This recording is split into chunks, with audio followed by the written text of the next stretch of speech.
This year's Winterfest was staged by Fairmont Crest as a lavish oath to unity and order.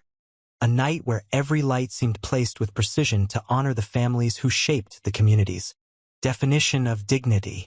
Anita and Vernon entered the celebration in the posture of an emblematic couple, bringing Sharon and Tracy along like two carefully positioned pieces meant to reaffirm that the Duprees were not only wealthy and powerful, but also gracious enough to absorb every admiring gaze. Tracy was stunned by the splendor of the space, feeling as though she were walking through a living snow globe, where beauty was engineered to make people forget that this was territory governed by unforgiving rules.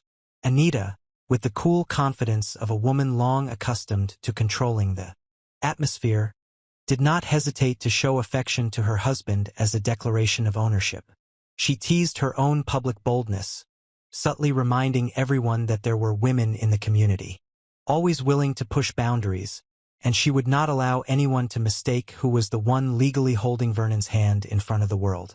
Sharon avoided looking directly at that display with cautious restraint, as if she understood too well the type of women who could turn a festival into a territorial war with nothing more than a smile. But Winterfest was not only light. It was the narrow corridors where rumors could be planted, the bars where the past could rise by accident beneath the foam of champagne. When Anita spotted a fan and pulled Tracy along to greet them, she unknowingly created a strategic void.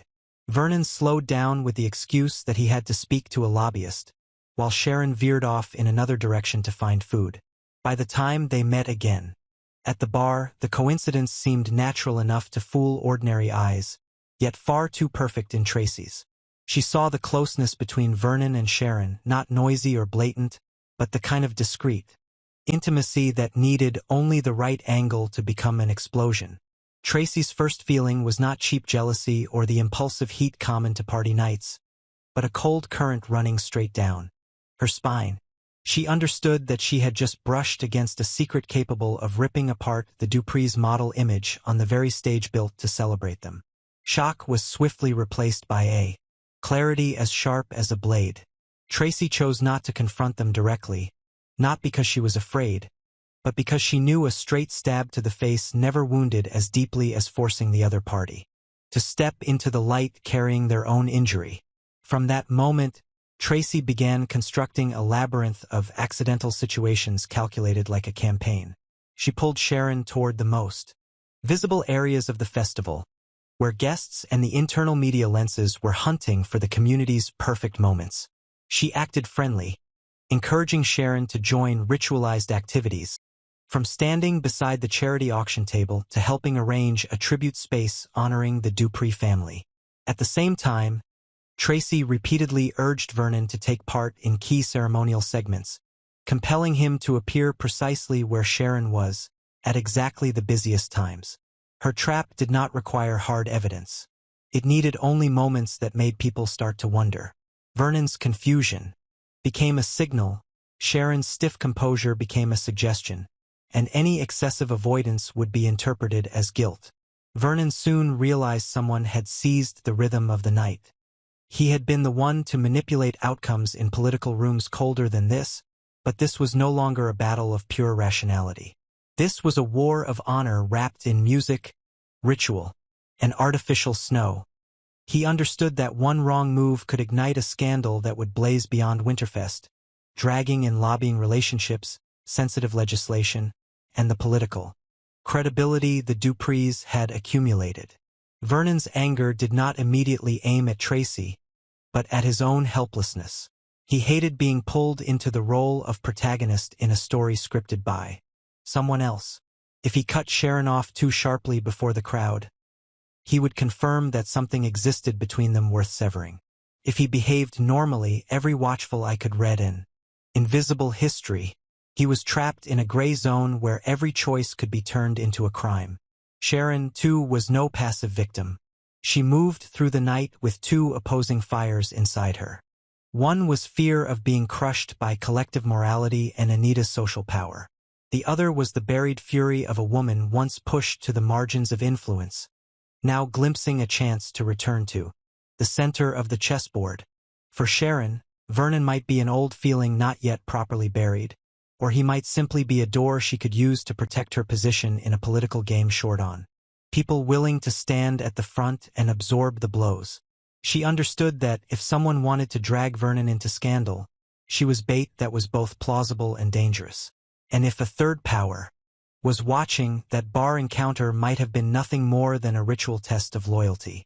The tension inside her made Sharon both resent Vernon for pulling her into a lethal zone and resent herself for still being soft enough to tremble before a man who belonged to the order she was trying to break. While Tracy enclosed herself in the role of a cool, methodical detective, Anita became the center of a more twisted layer of suspicion. Tracy began to wonder whether the intimacy she had witnessed was raw truth or a power game controlled by Anita herself. Anita had always known how to use glamour to hide a blade, and Winterfest was a perfect place for a bloodless purge to unfold in plain sight. If Anita had known about the connection between Vernon and Sharon for a long time, allowing Sharon to appear under the public gaze might have been a slow, deliberate exposure, enough to force Vernon to choose between family loyalty and an irretrievable past. Or perhaps Anita intended to turn Sharon into a living example for any woman who had ever dared drift too close to her husband, issuing a warning through terrifying calm. That sharpness made Tracy both respect and guard against her. She knew that if Anita was the true architect, the first person to be struck down might not be Sharon or Vernon, but Tracy herself, the one who dared to watch and assume she held the advantage. From Anita's own perspective, she was fighting a fury she refused to let erupt. Her anger was the anger of a woman who had spent a lifetime turning her family into a standard-bearing symbol. Any visible crack revealed during Winterfest was a direct insult to the power she believed she had poured years into building. Yet Anita was not the type to fall into impulsive traps. She noticed Vernon's breathing change when Sharon approached, noticed the way Sharon disciplined her expression like a woman balancing on the edge of a cliff. She also sensed Tracy, adjusting the stage of the night with invitations, placement decisions, and moments disguised as casual. Anita understood that if she reacted too quickly, she would hand Tracy the right to tell the story. So instead of exploding, Anita froze. That freeze was more terrifying than a storm. Anita began using Winterfest's rituals themselves to tighten the noose. She intensified the family honor segments, pulling Vernon close during internal live broadcast moments, ensuring that any misstep from him would become a confession without words. She proactively introduced Sharon to powerful figures in the community, but in a way that turned Sharon into a publicly scrutinized subject. A woman placed beneath harsh lights with no permission to tremble. It was the kind of soft punishment that forced the target to smile correctly while feeling strangled minute by minute. As for Tracy, Anita did not openly challenge her, but her calm was a reminder that in Fairmont Crest, the truly dangerous person was not the one who laid the trap, but the one patient enough to let the trap bite the trapper. The deeper Tracy went, the more she sensed this game might be larger than a romantic scandal. A lobbyist appearing on the exact night of Winterfest, last-minute changes to rituals, small power clusters gathering in secluded corners all led Tracy to suspect a loyalty filtering operation tied to Vernon's upcoming political plans. If Vernon was trapped in a covert arrangement with Sharon, that connection might not have sprung from emotion at all, but from blackmail-heavy terms or political coercion. And if Sharon was exploiting the past to push Vernon toward public disgrace, she might be working for a force intent on dismantling the Duprees, just ahead of an election season or a sensitive vote. This suspicion thrilled and frightened Tracy at once. Thrilled because she might become the one holding the key to overturn the Duprees' entire system of dominance. Frightened because if she guessed wrong, she would become the first target of a purge she had only grazed at the surface. The night's peak arrived when the organizers unveiled a community photo moment beneath a silver-lit snow canopy, an image meant to appear across internal media as the emblem of unity. Tracy subtly adjusted positions so that Sharon stood close enough to Vernon for any camera angle to manufacture the illusion of intimacy. It was a move that shoved Sharon to the edge. Sharon understood she could not step back too obviously, but she also could not stand with the serene innocence of someone untouched by history. She chose a daring kind of defense, a posture so strict, cold, and impeccably proper that it bordered on emotional void. That chill was a shield, but also a challenge. It silently warned that if anyone wanted to turn her into a villain, they would need real proof, not mere sensation.